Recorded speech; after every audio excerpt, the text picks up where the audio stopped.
नरेंद्र नाथ दत्त का जन्म 12 जनवरी 1863 कलकत्ता में नरेंद्र नाथ दत्त का जन्म होता है। पिता विश्वनाथ दत्त कलकत्ता हाईकोर्ट के प्रसिद्ध वकील थे, जो नरेंद्र को अंग्रेजी पढ़ाकर पश्चिमी सभ्यता के ढर्रे पर चलाना चाहते थे।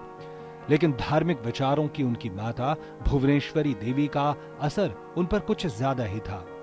तेज बुद्धि वाले नरेंद्र हमेशा किसी खोज में लगे रहते थे। वे पहले ब्रह्म समाज में गए, परंतु वहां भी संतोष न मिला। फिर उनकी मुलाकात हुई गुरुदेव रामकृष्ण परमहंस से। फिर तो उन्होंने अपना जीवन ही उन्हें समर्पित कर दिया, खुद के अस्तित्व को गुरुदेव के स्वरूप में विलीन कर दिया। 25 साल की उम्र में नरेंद्र ने गेरुआ धारण कर लिया और पैदल ही निकल पड़े भारत यात्रा पर। विभिन्न तरह के लोगों में, विभिन्न प्रदेशों में गए, विभिन्न तरह के लोगों से मिले, तो ऊंचे लोगों से भी मिले, नीचे लोगों से भी मिले, मतलब राजाओं के महलों में भी रहे, और एकदम आप ये कहिए कि निर्धन से निर्धन, जिसको आप अति निर्धन या दलित कह सकते हैं, उनकी झोपड़ियों में भी रहे। तो केरल और उस तरफ जा कर के उनको छुआछूत का भी, मध्य प्रदेश में भी हुआ, छुआछूत का भी पता चला कि कितनी, मतलब एक मनुष्य दूसरे मनुष्य से इस तरह का व्यवहार करता है। बात 1893 की है, जब अमेरिका के शिकागो में विश्व धर्म सम्मेलन हो रहा था। अब विवेकानंद हो चुके नरेंद्र किसी तरह उस सम्मेलन में जाना चाहते थे। पैसों की किल्लत अलग थी। यहाँ से सब बोले जाने के लिए, उनकी दूसरी तरह किसी तरह भगवान से भी कुछ संदेश मिला। श्री रामकृष्ण देव भी किसी तरह उनकी समझाया, एक आध्यात्मिक रूप से उन्होंने चले गए। लेकिन वहाँ के जगह बिना कोई परिचय पत्र किसी भाग लेना संभव नहीं है कहा, तो वो भी धीरे धीरे मिल गया। लेकिन उन्हें इतनी पहले पहुँच गए। कोई सभा तो सितंबर में होना था, वो तो मई 31 इंडिया से रवाना हो गए थे, इसलिए उनका इतना पैसा भी नहीं था। बहुत ही परेशानी हुआ, ठंड में इतना कपड़ा भी नहीं था, रास्ता में बैठते थे, ऐसा सब हो गया था। लेकिन वो तो एक ईश्वरीय शक्ति उसके अंदर काम कर रहा था। इनके साथ ये हुआ कि जहाँ जहाँ गए और भारत में घूमते हुए, उत्तर प्रदेश में गाजीपुर में शायद पहली बार एक अंग्रेज़ों के क्लब में जब इन्होंने भाषण दिया, तो उन्होंने कहा यहाँ बैठा क्या कर रहा है, यूरोप और अमेरिका में जाओ, वहाँ तुम्हारी इन बातों का महत्व होगा। तो वहाँ से शुरू हो कर के कर्नाटक में, तमिलनाडु में, केरल में, सब जगह, गुजरात में, वो दुनिया को भारतीय वेदांत की झलक दिखलाना चाहते थे। वो अमेरिका पहुंचे, लेकिन जहां यूरोप और अमेरिकी दिग्गजों का जमावड़ा हो, वहां एक गुलाम देश भारत को क्यों भाव देता। नतीजा सम्मेलन में भागीदारी पर संकट मंडरा रहा था। लेकिन 11 सितंबर 1893 का वो दिन भी आया जब विश्व धर्म सम्मेलन में उन्होंने उद्घोष किया, मेरे भाइयों और बहनों। अपने भाषण में विवेकानंद ने कहा कि मैं उस देश से हूं जिसने संसार को सहिष्णुता और सबको स्वीकार करने का संदेश दिया। I am proud to belong to a religion which has taught the world both tolerance and universal acceptance. We believe not only in universal toleration, but we accept all religions as true.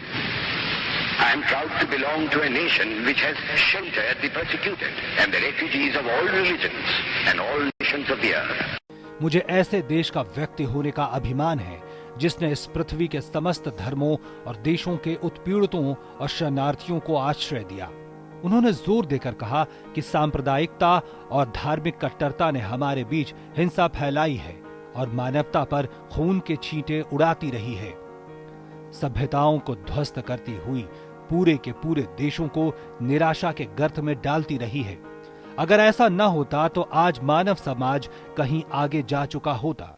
तो ये वो व्यक्ति है कि जिसने हजारों मील दूर जाकर के केवल शब्द के माध्यम से अपने भारत माता का वास्तविक रूप क्या है, उनके ये के गुण क्या हैं या क्या संसार को देने के योग्य हम हैं, वो सारा कुछ स्थापित किया।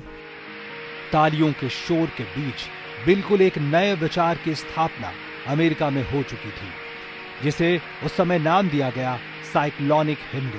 फिर तो अमेरिका में उनका जोरदार स्वागत हुआ। वहां उनके भक्तों का एक बड़ा समुदाय बन गया। 3 वर्ष वे अमेरिका में रहे और वहां के लोगों को भारतीय तत्वज्ञान की अद्भुत ज्योति प्रदान की। आध्यात्म विद्या और भारतीय दर्शन के बिना विश्व अनाथ हो जाएगा। अमेरिका में उन्होंने रामकृष्ण मिशन की अनेक शाखाएं स्थापित की। अनेक अमेरिकी विद्वान उनके शिष्य बने। हार्वर्ड यूनिवर्सिटी में उनको प्रोफेसरशिप दी गई, ईस्टर्न फिलॉसफी की चेयर। तो उन्होंने कहा सन्यासी नौकरी नहीं करता, सन्यासी का काम तो ज्ञान बांटना है, तो बांटेंगे हम। 1892 में स्वामी जी जब कन्याकुमारी गए तो उन्होंने क्या किया? कन्याकुमारी जाके पहले जाके माँ कन्याकुमारी के मंदिर में साष्टांग प्रणाम किए, समुद्र में कूद गए, उस पत्थर के ऊपर गए, जाके बैठे, तो गौरवमयी अतीत का ऊपर ध्यान किया उन्होंने। और ये दयनीय स्थिति, deplorable present and the glorious future, जिसका अतीत ऐसा रहा हो उसका फ्यूचर हो सकता है, निश्चित रूप से उसको कनेक्ट करना पड़ेगा, उसके लिए काम करना पड़ेगा। लेकिन जिसका कोई अतीत ही नहीं रहा तो आप अपने आप को ढूंढोगे कैसे? This is why civilisational country की बात आती है ना, कि भारत सिर्फ जो अमेरिका है और बाकी सारे देश है जो पॉलिटिकल अंडरस्टैंडिंग से बना हुआ है, और भारत की अस्तित्व ऐसा नहीं है। भारत एक सिविलाइजेशनल कंटिन्यूटी है, इसका एक अतीत है। पराधीन मानसिकता और भाग्य पर सब कुछ छोड़ देने वाली मानसिकता पर विवेकानंद ने कड़े हमले किए और कहा, अगर आपको 33 करोड़ देवी देवताओं पर भरोसा है लेकिन खुद पर नहीं, तो आपको मुक्ति नहीं मिल सकती। खुद पर भरोसा रखें, अडिग रहें और मजबूत बने। धर्म की बात का मतलब यह है कि उसमें चरित्र आया, उसमें बाकी चीजें आई, तो सब कुछ सुधर जाएगा यदि आप हमारे समाज की। एक बार इन्होंने बहुत आक्रोश में कहा था कि मेरे समाज की बुराइयों को मेरे धर्म पर आरोपित मत करो। समाज में जो बुराइयां हैं वो इसलिए हैं क्योंकि उसने धर्म की बात नहीं मानी। यदि धर्म की बात मानते तो समाज में ये बुराइयां नहीं होती। ये चिंतन सामाजिक आर्थिक समस्याओं पर था। उन्होंने गरीब और पीड़ित जनता के उत्थान को अहम माना है। वो कहते हैं कि उनकी सारी उम्मीदें युवाओं से हैं। 2 चीज बहुत बहुमूल्य चीज है। क्या है? त्याग और सेवा। आप देखेंगे हर क्षेत्र में किसी ना किसी तरह ये 2 चीज का आपकी डालना ही चाहिए। आप घर की देखिए, समाज में देखिए, ऑफिस में देखिए, राजनीति में देखिए, खेल में देखिए, हर क्षेत्र में त्याग और सेवा का कुछ ना कुछ अंश जरूर होना चाहिए। मान लीजिए एक खेल, एक टीम खेलता है, सब अपना अपना स्वार्थ देखने में तो टीम खेल नहीं चलेगा। सो आप देखेंगे ये सुनने के बहुत बड़ा बड़ा लगता है, त्याग कैसे करो, सेवा कैसे करो, लेकिन हम सब लोग हमेशा करते भी हैं, क्योंकि बिना त्याग बिना सेवा सफलता प्राप्त होना संभव नहीं। वो बताते हैं strength is life, weakness is death. तो स्ट्रेंथ, अभय, ये सारे शब्द तो युवा से जुड़ा हुआ है। तो वो बताते एक जगह ना कि ऐसे सारे युवा चाहिए who can go on to the jaws of death, can swim the ocean across. ऐसे सारे युवा आएंगे। मेरे कार्यकर्ता कहाँ से आएंगे? My worker will come from the modern generation, those will solve all the problem like lion. तो ये बहुत ही आइडियल व्यक्तित्व हैं विवेकानंद, जिनको लेकर हमारे बच्चे एक आदर्श व्यक्तित्व से प्रभावित भी हो सकते हैं और अपने चरित्र में उनके गुणों को ग्रहण भी कर सकते हैं। उनका उद्देश्य था युवा शक्ति को जागृत करना और उन्हें देश के प्रति कर्तव्यों का बोध कराना अत्यंत आवश्यक उन्होंने माना। जिस तरह का आज परिप्रेक्ष्य है उसमें ये बातें और ज़्यादा सार्थक हैं, क्योंकि आज हमारे बच्चे सिर्फ अपने देश में, समाज में, काल में ही नहीं जी रहे हैं, बल्कि और जितने बाहर की संस्कृतियां हैं उनका प्रभाव उनके ऊपर है। तो आज के समय में विवेकानंद ने जो वेदांत से, वैदिक एजुकेशन से प्रभावित होकर अपने शिक्षा के जगत में अपने विचार रखे, उनका आज ज़्यादा से ज़्यादा बच्चों में प्रचार करना और उनके द्वारा उनको ग्रहण करना बहुत आवश्यक हो गया है।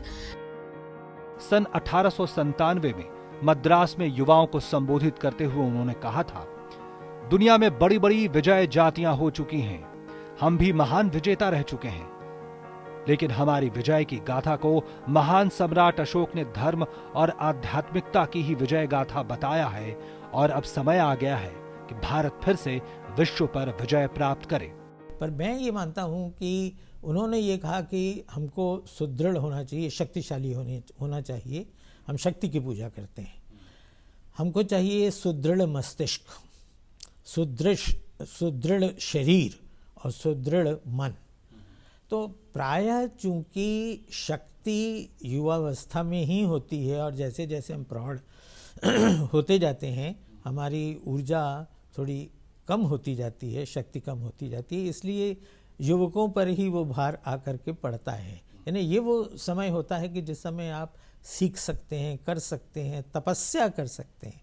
वृद्धावस्था में जब रीढ़ की हड्डी सीधी नहीं होती तब कोई क्या तपस्या करेगा।